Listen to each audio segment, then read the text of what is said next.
Welcome back to All This Math. This is Professor Parker. If you're here, hit the like button. If you're not subscribed already to the channel, go ahead and subscribe to the channel. Why not? All right. When we're done, share this video with somebody. Also, if you got questions or comments, drop your questions and comments into the comment section. All right. What are we doing today? Today, we are dealing with popular mistakes. Popular mistakes. It's important for us to address popular mistakes because these are things that a lot of our children are making in their math classes, whether it be in arithmetic in elementary school, pre-algebra in middle school. If they're fortunate, they're taking Algebra 1 in 7th grade or 8th grade, they're making these mistakes in their Algebra 1 class, right? So I decided to do a series of videos dealing with popular mistakes so we can be on the lookout for them, right? So we can know, okay, when I see this, make sure I don't make this mistake because for some reason, a lot of children are making the same mistakes. All right, what does this say?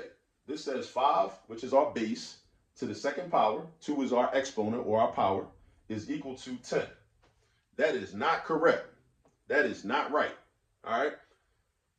Now, when you have an exponent, that does not mean that you take the base, which in this case the 5 is, and you multiply it by the exponent.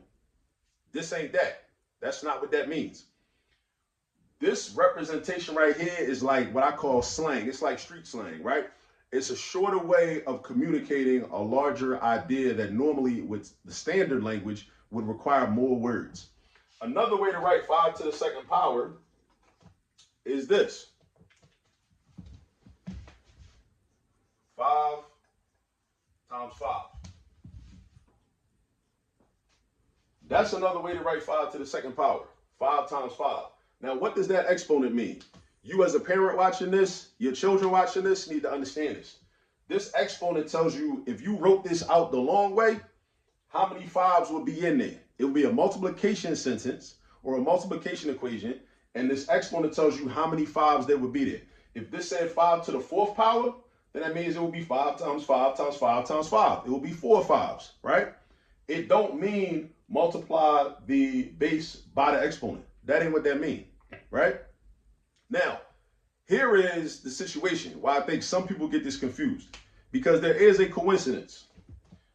And only when it only happens like this, right? With this situation, when this particular number is our base. What happens when we got 2 to the second power? So 2 to the second power means that our base is 2. And that the long way of writing that would be a multiplication sentence where we have 2 written 2 times, right? So this is equal to 2 times 2, right? And we know our multiplication fact, so we know that 2 times 2 is 4, right? Now, I think what happens is some children remember, oh, well, yeah, 2 to the second power is 4, so you must just be doing the base times the exponent. That's not right. That's not what's happening. This is what we call a coincidence. It's a coincidence. That's it, right? No more, no less. Look up here, 5 to the second power. 5 to the second power don't mean do 5 times 2. It is not equal to 10. It's not. Right? I know I wrote that up there because it's a popular mistake that I want us to address. 5 to the second power does not equal 10. When you put a slash to an equal sign, it means it is not equal to. Equal signs means it is equal to. Slash to it means it's not equal to.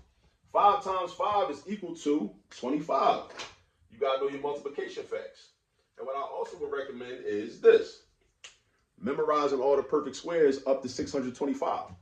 1 squared, 2 squared, 3 squared, 4 squared, 5 squared, 6 squared, up to 25 squared. I had to memorize those in 7th grade, Miss Brzezinski's class up Roland Park, back in like 91, right?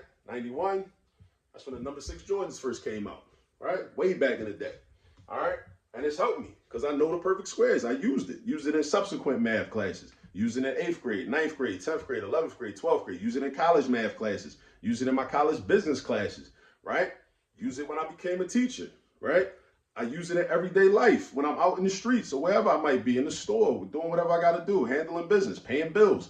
I use this information. So yes, you will use this. All right. Now, 5 times 5, like I said, is 25. So that means 5 squared is 25. So again, another popular mistake that I've seen, and I've seen it all. I've been teaching for 20 years. I've been out here. I've been in the trenches in these classrooms. Like, I've seen the mistakes. Right? I've seen them over and over and over again. So I said, you know what? Why not just address the common mistakes? Just address the common mistakes So students, when they find themselves in a situation where they see a number, right, which we call a base, and an exponent or a power, right, they make sure that they don't do that. You do not multiply the base by the exponent.